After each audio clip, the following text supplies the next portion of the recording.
got a new feature update that's going to be coming out. It's going to be ePrivacy 3.9.0 is where this is going to originate, and then from that point on it will be part of the extension. I got the coolest review online here, and within the review I took this to be a feature request. I got a review from Nicholas I don't even know if I could pronounce his name right. Dionysoupolos, I think is how it's pronounced. He doesn't really review anything ever, and in case you're not familiar with this name, this is the author of Akiba Backup and all of the Akiba extensions, really.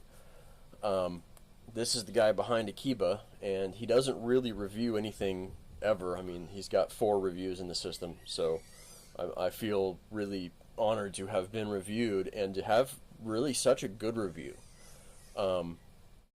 He gives me some marks off for some things. You know, no one's perfect. I'm trying.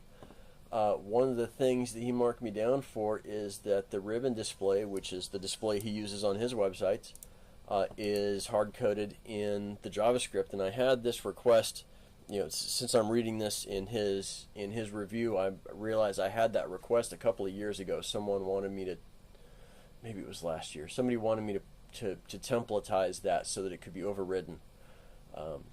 So that's what this video is about. I want to introduce the feature and give a demo of how you override the default output. So, like I said, I'm super stoked to have gotten this, and I take this markdown, this 15% penalty. No, but I take this 15% penalty on ease of use as a feature request that I am fulfilling right now.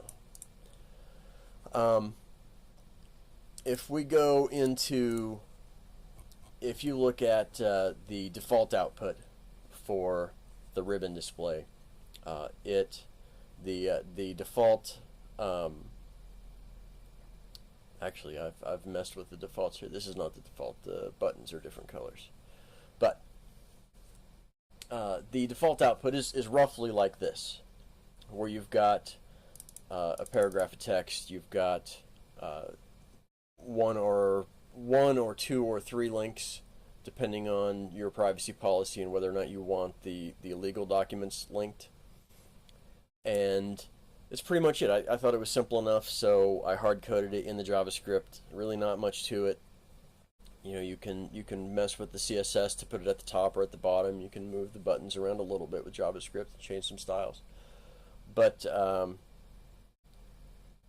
to actually change fundamentally the output of this ribbon really required some CSS kung fu, maybe some JavaScript, or to rewrite the JavaScript for the plugin, which is not recommended because you would lose those changes upon the next software update.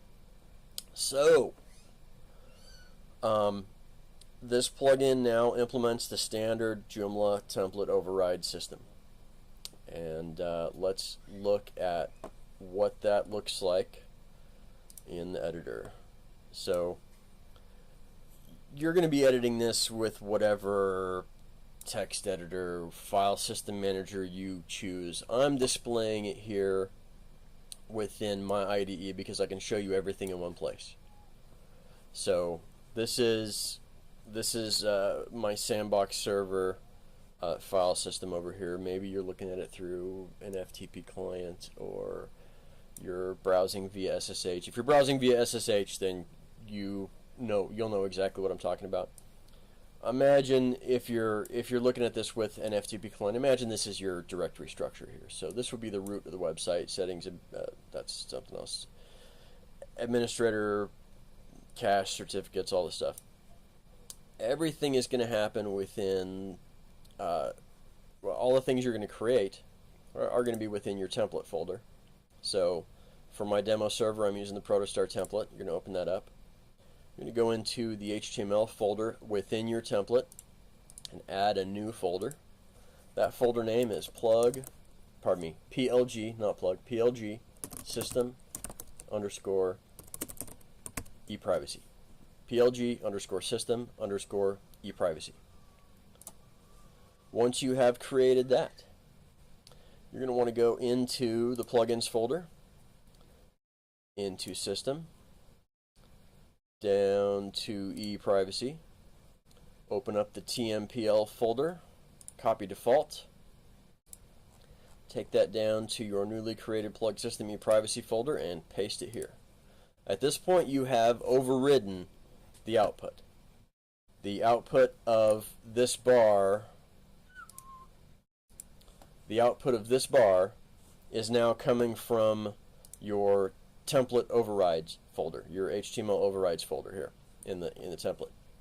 But since you just copied the file from the plugin directly into the template, nothing has changed, but you are no longer accessing that file from the plugin. So let's open up this file we copied in here. Let's just prove it to you here. I'm going to add a bunch of X's at the beginning of the message, and we'll go back to the website, and bam, there's our X's we just added.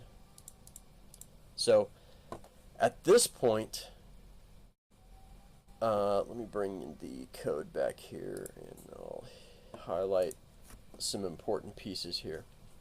The links that are created by the plugin, you can access them here. You don't have to keep this markup. You can change the markup however you like. Actually, it looks like I need to do a couple things before I publish this out. I forgot to translate this string. You can copy these links.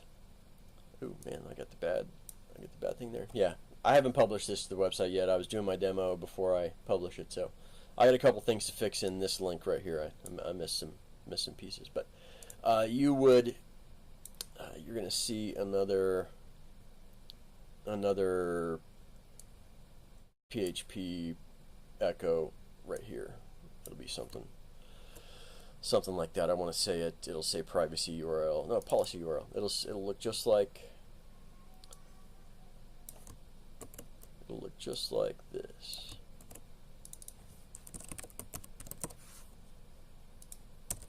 There we go.